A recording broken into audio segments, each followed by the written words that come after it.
Después de aproximadamente 2 horas de viaje, nos encontramos aquí en la laguna de Guatavita. Este es uno de los temas más apasionantes que he encontrado a lo largo de mi carrera profesional. La descripción de la ceremonia que se llevaba a cabo aquí, que era la de la sucesión del cacique de Guatavita, ha apasionado a los historiadores y a los antropólogos durante muchos años.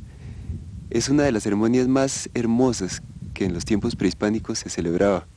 Cada vez que moría el cacique, su sucesor, que era el sobrino, venía a este sitio de la laguna con todos sus sujetos que se colocaban alrededor de la laguna, tendían unos cables largos para encontrar el centro de la laguna y hacían un gran griterío, según palabras de los españoles, todos ataviados con sus mejores trajes.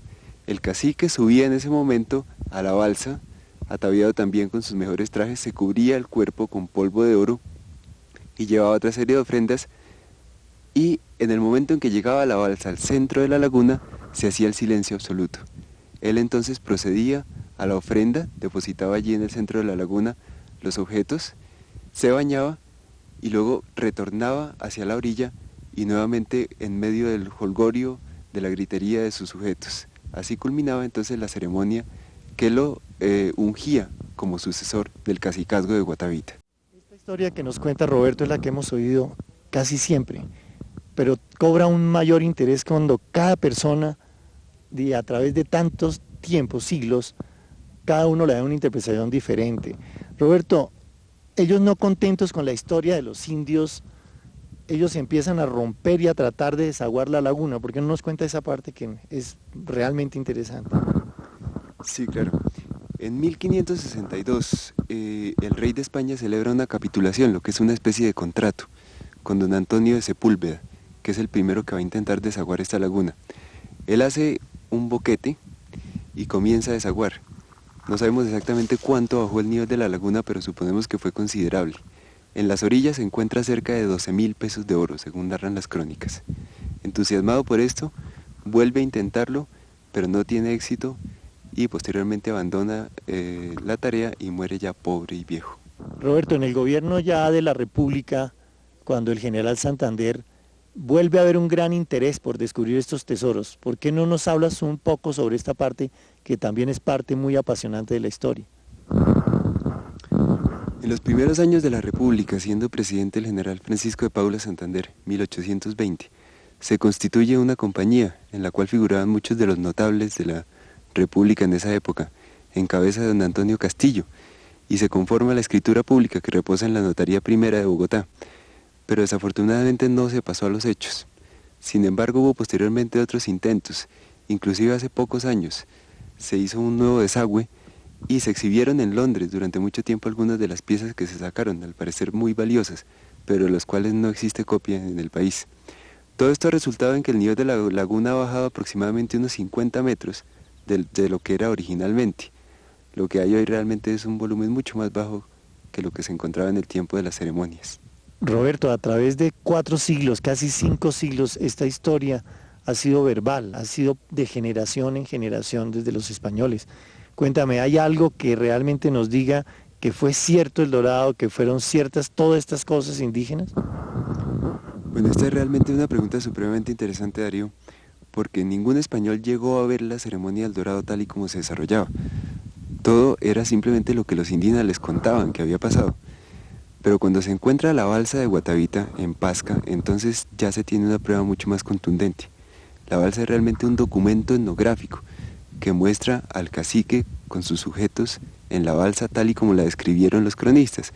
Entonces vamos con Karl Langebeck, con quien tú estuviste en Pasca, para que nos cuente cómo fueron los detalles del hallazgo y cómo esta balsa ha llegado realmente a ser el símbolo de nuestra cultura indígena en el exterior. Para entender el significado de la balsa muisca encontrada en Pasca, nosotros tenemos que analizar tanto el propósito con el cual fue hecha, así como el contexto cultural que dio origen a ella. La balsa es una ofrenda y como tal fue depositada con el fin de propiciar ciertos acontecimientos. En este caso, el de propiciar un ritual acuático que realizaban los muiscas cada vez que se posesionaba un nuevo cacique de Guatavita. Los muiscas tenían todo un bagaje cultural asociado a deidades acuáticas que combinaron con su medio andino en ceremonias realizadas en las lagunas de los páramos y en general de cualquier región de altura. Una de esas ceremonias descritas por los cronistas se refiere a la posesión del cacique de Guatavita. Las dos referencias que tenemos a dicha ceremonia son las de Juan de Castellanos y la de Juan Rodríguez Freile. Juan Rodríguez Freile refiere haber tenido como informante a Juan, el sobrino del cacique de Guatavita que encontraron los españoles, y da bastantes detalles sobre la ceremonia de posesión de su tío. La pieza en cuestión consiste en una balsa realizada mediante la técnica de la cera perdida y tiene un defecto de fundición que es bastante evidente en uno de sus extremos, donde el oro no alcanzó a reemplazar la cera en el molde. Sin embargo, es muy común encontrar en las ofrendas muiscas que los errores de fundición no importaban, simplemente se realizaban una sola vez como piezas únicas y se rompía el molde y se hacía la ofrenda sin importar cómo quedara. Sobre la balsa se encuentran fundidas algunas representaciones de personajes y de otros elementos que tienen un interés ritual. Existe como figura central la representación del sucesor al cargo de cacique, probablemente el tío de Juan o alguno de sus ancestros. Aparecen además unos caciques menores que, según la descripción de Juan Rodríguez Freile, corresponde a caciques tributarios de menor importancia que debían respeto al Guatavita. Dos de ellos al frente exhiben máscaras, las cuales son muy importantes en la mitología indígena, no solamente de los muiscas, sino de una enorme cantidad de grupos y también de substrato chibcha, como vehículos de comunicación entre el ser que las usa y su potencial transformación en seres más poderosos, particularmente felinos. También aparecen algunos personajes que no exhiben nada en sus manos, pero uno de ellos parece tener lo que puede ser un poporo asociado a la masticación de hojas de coca. Este es uno de los elementos típicamente andinos que adoptan los muiscas, y la masticación de coca en este contexto es importante porque, según los cronistas, entre lo que se daba a los caciques o a los jeques o sacerdotes muiscas cuando se ordenaban era un poporo, porque la masticación de coca se asocia a la sabiduría, no solamente entre los muiscas, sino particularmente entre los grupos de lengua chibcha del norte de Sudamérica y hoy en día entre los Kogi de la Sierra Nevada de Santa Marta. Aparecen además 3 de los que probablemente fueron 4 braseros, como dice el cronista, en el cual se quemaban resinas. Además, aparece en este extremo un estandarte que podría corresponder al que describe el cronista como asociado a las pautas que indicaban los personajes sobre la balsa al público que asistía a la ceremonia.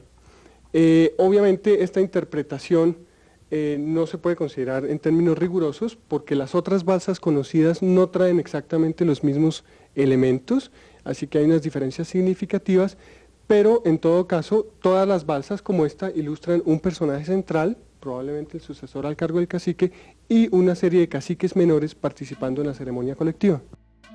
El hallazgo de balsas como la de Pasca pone de manifiesto 2 aspectos de la cultura muisca. Primero, el extraordinario grado de su orfebrería, y segundo, la comunidad de creencias que existía en la cordillera oriental. Muchas de las balsas, particularmente la de Pasca, han sido encontradas lejos de las lagunas, lo cual demuestra el interés de estas comunidades en participar en estas ceremonias que tradicionalmente se han atribuido a Guatavita y a otros cacicazgos cercanos a lagunas. Hace aproximadamente unas 3 horas salimos de una escuela, o la escuela tal vez más importante, cerca a Pasca, con la idea de llegar hasta el sitio donde aparentemente, y según la historia, y sus campesinos encontraron la balsa del Dorado. Ahora estamos acá. Yo podría decir que si hubiera sabido que era tan lejos y tan complicado llegar aquí, muy posiblemente no hubiéramos venido. Son 3 horas entre monte. Y cuando íbamos a hacer la toma, hace más o menos 1 hora, nos encontramos a una persona muy interesante, alguien que vive en la región, vive muy cerca a este sitio y que es muy importante que ustedes lo conozcan. ¿Usted cómo sabe que este es el sitio exacto donde se encontró la balsa? Los comentarios del resto de vecinos antiguos de esta región, que aquí en este sitio era donde estaban escarbando cuando salió el cuento que se han topado esta riqueza.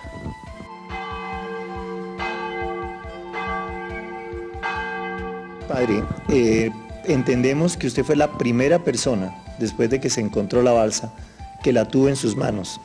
nos quiere contar esta parte, cómo llegó a sus manos la balsa. Con mucho gusto. Se me aparecen aquí unos campesinos. Padre, muéstrenos sus libros.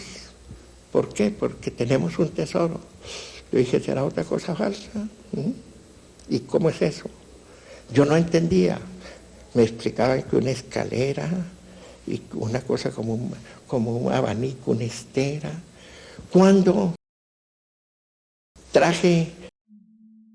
hice traer el libro de Pérez de Barrada, y al llegar a la lámina de la balsita que apareció deshecha, Patricio Troquel, y se burló de la leyenda del Dorado. Humboldt estuvo en la laguna de Guatavita. Cuando los campesinos me dijeron, padre, tenemos esto, hemos encontrado el Dorado, véngase. Se vino y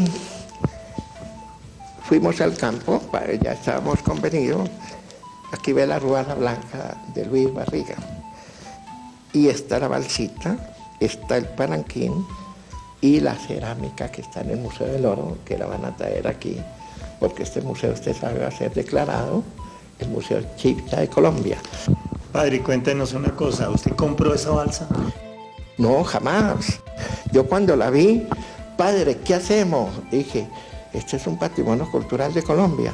De una vez les digo a ustedes, no me ofrezcan a mí ningún dinero ni a la iglesia. Lo único que yo les pido es que queden en Colombia. Padre, ¿cuánto vale? No, yo no puedo decir, eso vale mucho, pero yo no soy autoridad en eso. Creo que el gran valor del padre hincapié dentro de toda esta historia de la balsa es realmente haberla salvado. ¿Por qué no nos cuenta un poco de la persona en sí que la encontró? ¿Quién era? ¿Era un campesino? ¿Dónde vivía? Un campesino muy sencillo. La encontró con su hijo, Cruz María Timate. Yo les quiero decir, amen a Colombia cada vez más. Amen, salven los recursos naturales. Amen el himno nacional. Y si llegan a encontrar cosas de fósiles, de arqueología, eso es de Colombia. No es para venderlas a extranjeros. Eso hay que salvarlo. Esperamos sinceramente que este esfuerzo de investigación por más de 6 meses haya valido la pena y haber aclarado muchas dudas y muchas falsas versiones sobre nuestra balsa, la balsa de Guatavita, la balsa del Dorado. Porque estamos seguros que un pueblo que desconoce su pasado es un pueblo sin cultura propia. Así que seguiremos investigando y en otra ocasión muy pronto, cuando tengamos un tema de tanto interés como el que hoy le hemos traído, estaremos nuevamente con ustedes. Muchísimas gracias y muy buenas noches.